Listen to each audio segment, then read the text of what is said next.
La Chine est en colère. Pékin se sent diffamé et attaqué lors de la rencontre à Washington du président américain Joe Biden et le premier ministre japonais Fumio Kishida. La Chine a dénoncé certaines parties du communiqué conjoint qui critiquent indirectement Pékin sur la question de Taïwan ou sur les îles Senkaku Diaoyu, disputées avec Tokyo en mer de Chine orientale. Pour le ministre japonais, les actions militaires de la Chine représentent un défi sans précédent.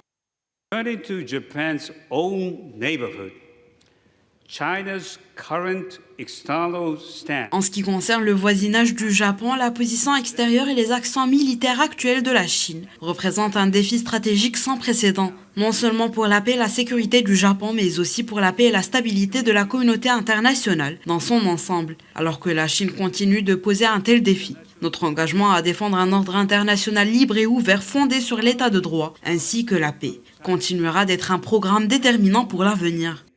To upholding a free and open international order based on the rule of law. Dans un climat de tensions grandissantes en Asie-Pacifique, Washington et Tokyo ont décidé mercredi de profondément renforcer leurs liens de défense, déjà très notables depuis la fin de la Seconde Guerre mondiale. Joe Biden assure que cette collaboration militaire est purement défensive.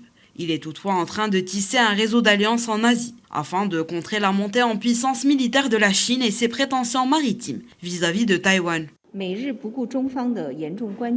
Malgré les graves préoccupations de la Chine, les États-Unis et le Japon ont attaqué la Chine sur les questions liées à Taïwan et à la mer de Chine méridionale, se sont ingérés grossièrement dans les affaires intérieures de la Chine et ont gravement violé les normes fondamentales régissant les relations internationales. La Chine déplore vivement ces agissements, s'y oppose fermement et a adressé des démarches solennelles aux parties concernées.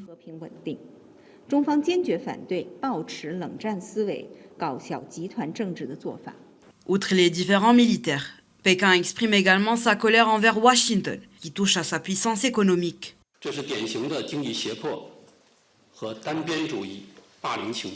Il s'agit d'un acte typique de coercition économique, d'unilatéralisme et d'intimidation, auquel la Chine s'oppose résolument. Les États-Unis doivent immédiatement corriger leurs pratiques erronées et cesser de réprimer sans fondement les entreprises chinoises. La Chine prendra toutes les mesures nécessaires pour sauvegarder les droits et les intérêts légitimes et légaux des entreprises chinoises.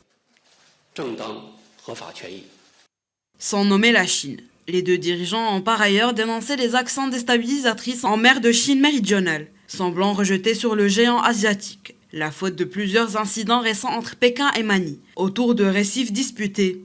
Les États-Unis, le Japon et les Philippines devraient annoncer de nouveaux exercices navals conjoints avec l'Australie, semblables à ceux qu'ils ont menés il y a quelques jours, en mer de Chine méridionale.